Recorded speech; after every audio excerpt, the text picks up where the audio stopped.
তারা যেন সঠিক সেবা নিতে পারে। আল্লাহ সবাইকে তৌফিক দান করুন। আমরা সবাই বলি আমিন। তাদের কবর গুলিকে জান্নাতের বাগান বানিয়ে দিন। ইয়া রাব্বাল আলামিন, এই প্রতিষ্ঠান আসতে হবে আমরা আজকে সমবেত হয়েছি।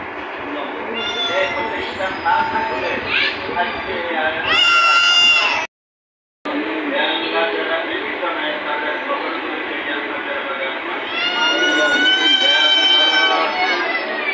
আজকে বিনা পয়সায় চিকিৎসা সেবা দেওয়ার জন্য যে সমস্ত ডাক্তার আসবেন তাদের জীবনের সকল গুণের নির্মাণ করেন।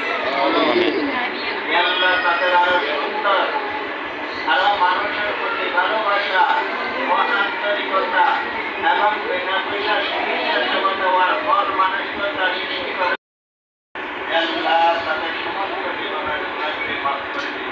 আমিন। আরো ভালো